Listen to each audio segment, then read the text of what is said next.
안녕하세요. 오늘은 스텔라에 관련된 이야기 여러분들과 함께 공유하고자 마이크를 켰습니다.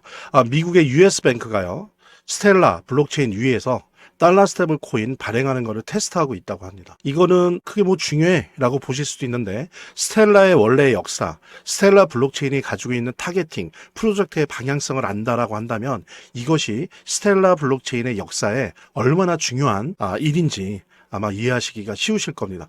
여러분들 아시는 분들도 아시겠지만 스텔라의 출발은 사실은 XRP입니다. XRP. 무슨 얘기냐면 원래 창립자가 동일 인물이에요. 그러니까 제드 맥카일럽이라고 하는 사람이 XRP의 창시자죠. 창시자인데 이 사람이 창시를 했다가 오히려 나중에 스티븐 잡스처럼 쫓겨나요. 이사회에서 쫓겨납니다. 그러면서 CEO로 데리고 온 사람들한테 말하자면 배신을 당하는 거죠. 등에 칼이 꼽히는 거죠. 그래서 쫓겨난 다음에 그 XRP 원장에서 코드 한 3-4개만 바꿔서 새로 만든 게 바로 스텔라예요.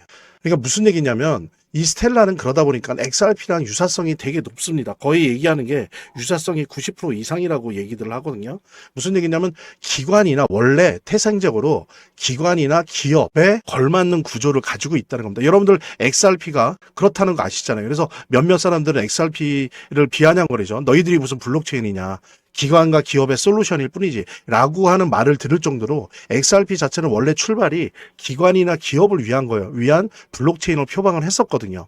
근데 이것을 만든 창립자가, 개발자가 쫓겨나서 나와서 만든 게 스텔라예요. 그러니까 스텔라도 기본적으로 그 목적 자체가, 취지 출발 자체가 기관이나 기업에 유리한 그런 개발 환경을 가지고 있는 블록체인이다라는 얘기입니다. 그러다 보니까 예를 들어서요, 지금 국제 송금이나 국제 거래에 있어서도 XRP가 보통 평균, 물론 많이 나올 때는 뭐 8억 달러, 10억 달러까지 나오지만 보통 하루 평균 5억 달러 정도의 거래량을 기록하고 있습니다. 근데 그 시장에서, 국제 송금 시장에서 똑같이 스텔라가 한 절반 정도, 한 2억 달러의 거래량을 기록하고 있어요. 그래도 나름대로 XRP를 맞이해서 선전하는 거죠. 그 이유가 뭐냐면 비슷하기 때문이에요, 구조가. 그래서 국제 송금이나 거래에서도 스텔라가 되게 최적화되어 있고, 또 하나는 기관 기업에서도 최적화되어 있습니다. 그런데 바로 그런 기관과 기업에 있어서 최적화된 스텔라가 그 이후에 기관과 기업을 위한 여러 가지 솔루션들을 블록체인 위에서 구현함을 통해서 지금 US뱅크 미국은행이 스텔라 처음으로 이제 스텔라 블록체인에서 스테이블 코인 발행하는 걸 지금 테스팅하기 시작했다라고 하는 겁니다. 그러니까 이거는 대단히 큰 의미가 있는 거죠. 그래서 앞으로 스텔라가 어떤 방향으로 나아가려고 하는지가 보이는 거예요. 즉 무슨 얘기냐면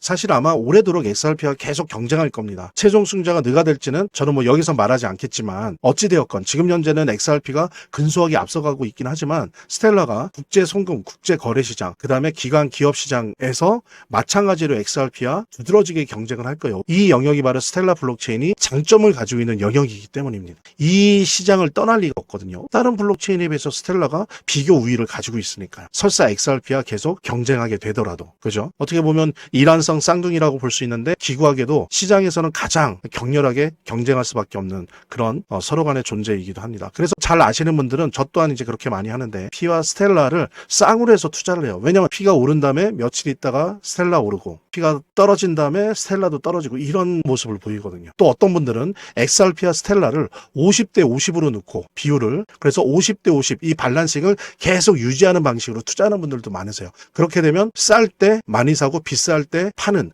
그런 식의 것들이 자동으로 이루어지면서 횡보장에서도 수익이 올라가고 그런 이제 현상이 나타나는데, 그래서 이렇게 페어로 50대 50 밸런싱 투자를 하시는 분들도 많을 만큼 유사성이 높습니다. 그러다 보니까 이제 시장도 이런 거고요. 그래서 어쨌든 지금 스텔라 같은 경우에 특히 지금 이 US뱅크로부터 인정을 받는 게, 기관이나 은행, 기관이나 금융기관이 들어와서 하려면 중요한 게 뭐냐면은 바로 이거예요. 고객 신원환인, 그죠? 기관. 이거는 개인이 아닙니다. KYC지만 개인이 아니고 기업이나 기관의 KYC. 예. 인증, 자격 인증이 돼야 된다는 거. 그다음에 거래 취소. 워낙 큰 돈이 왔다 갔다 하지 않습니까? 국제적으로, 국내적으로. 그죠? 그래서 거래를 취소할 수 있는 능력. 그리고 자금을 회수할 수 있는 능력. 이런 것들이 특히 개인에게도 중요하지만 기관, 기업한테는 워낙 큰 돈이 국경을 넘어서 왔다 갔다 하기 때문에 이게 되게 중요한데, 이런 부분에 대해서 스텔라 플랫폼, 즉 스텔라 블록체인이 장점을 가지고 있다. 그래서 우리가 스텔라를 선택했다라고 US뱅크 디지털 자산 부사장이 이제 얘기를 했었죠. 요거는 우리 스텔라의 장점을 정확하게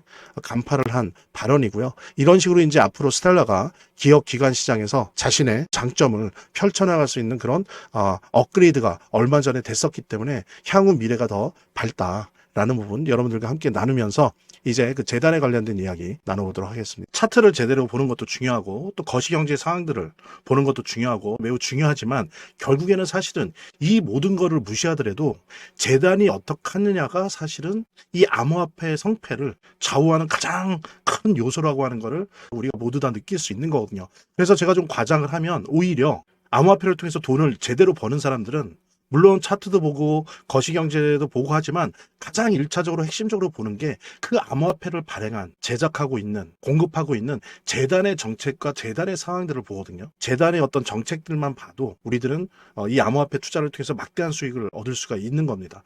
특히 그중에서 우리가 많이 보려고 노력하는 것들은 락업에 관련된 것들이에요. 그리고 락업의 해제에 관련된 것들이에요. 재단이 얼마나 우리가 암호화폐 투자를 함에 있어서 중요한 요소인지를 깨닫고 그 다음에 특히 만약에 우리가 암호화폐를 투자함에 있어서 재단에 무엇을 봐야 되는지 함께 공유하는 그런 시간을 짤막하게 좀 갖도록 하겠습니다. 그래서 제가 여러분들이 최대한 쉽게 이해할 수 있도록 일단 락업 해제에 대해서 먼저 설명을 좀 드려볼 건데요. 이제 락업 해제라고 하는 거는 투자자 보호 차원에서 초기 투자자들이 일정 기간 동안 매도할 수 없도록 물량을 잠가두는데 이거를 풀어주어서 자유롭게 매도할 수 있게 해주는 걸 의미합니다. 그래서 통상적으로는 락업 해제 이후에는 대규모 물량이 시장에 풀리기 때문에 강력한 매도 압력으로 작용해서 가격이 급락하는 모습을 보여주게 되는 거죠. 그런데 우리가 이제 주목해야 될 점은 락업 해제 직전의 모습입니다. 락업 해제 후에는 대부분 급락이 오거든요. 그렇지만 그 전에는 대부분 가격의 급등이 연출되기 때문이죠.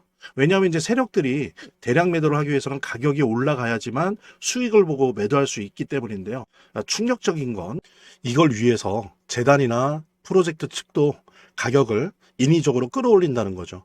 실제로 리플이죠. 리플의 CEO 갈링하우스 같은 경우에는 이 락업 해제 전에 가격을 뻥튀기 시키기 위한 그 시세 조작을 한 적이 있었고 이게 발각이 된 적이 있습니다. 물론 본인은 이에 대해서 극구 부인을 했지만 모든 정황을 볼 때 사실은 이미 알 사람은 다 알고 있는 거죠. 그러니까 이런 일을 하는 이유는 초기 투자자들 때문이에요. 이 초기 투자자들에게 수익을 줘야지 어떤 보상 개념의 수익을 줘야 추가적인 투자 유치를 할 수 있는 거죠. 그 초기 투자자들 뿐만이 아니라 그 외에 2차, 3차 투자자들을 모집하기 위해서는 이런 초기에 부풀리기, 뻥튀기가 필요한 겁니다. 예. 그래서 락업 해제 전에 락업 일정에 맞춰서 매수 타점을 잡아내는 것이 매우 중요하게 대두되는 겁니다. 이 락업 해제 후에는 급등 후에 급락 패턴이 옵니다. 이제 그러기 때문에 락업 해제 전에 매수를 해야 되고 락업 해제 후에는 이제 매도를 해야 되는 거죠. 이래야지 이제 엄청난 수익이 가능해지는 건데요. 제가 특정 경로를 통해서 이 재단 측의 어떤 락업 해제 일정을 입수를 했거든요. 예, 근데 이 해당 문서는 기밀 문서이기 때문에 일단 중요한 내용은 이렇게 제가 좀 모자이크 한 거 좀 양해 바라고요. 그러니까 이 문서에는 이제 재단 측의 락업 일정부터 물량, 목표가까지 모든 것이 나와 있습니다. 그래서 해당 일정에 맞춰서 상반기, 하반기 이렇게 나뉘어져 있는데 해당 일정에 맞춰서 세력들은 가격을 끌어올리고 그 다음에 이제 매도를 하겠죠. 그래서 우리도 이 일정에 맞춰서 정확하게 매수매도 타점을 잡아 나가면 엄청난 고수익을, 대박을 노려볼 수가 있게 되는 겁니다. 그래서 여기 나와 있는 제 개인 번호 010-2592-6921 010-2592-6921로 부자 두 글자만 남겨놓으시면 제가 확인되는 대로 이 모자이크 없는 아까 보셨던 그 문서 원본이랑 그 다음에 이제 언제 어디서 얼마에 매수해야 되는지 그 시그널이 담겨 있는 문서를 직접 핸드폰으로 PDF 형태로 전달해 드리도록 하겠습니다. 그러니까 당연히 무료고요. 자, 오늘 영상은 이쯤에서 마무리하고요. 다음 시간에 더 좋은 영상으로 인사드리도록 하겠습니다. 감사합니다.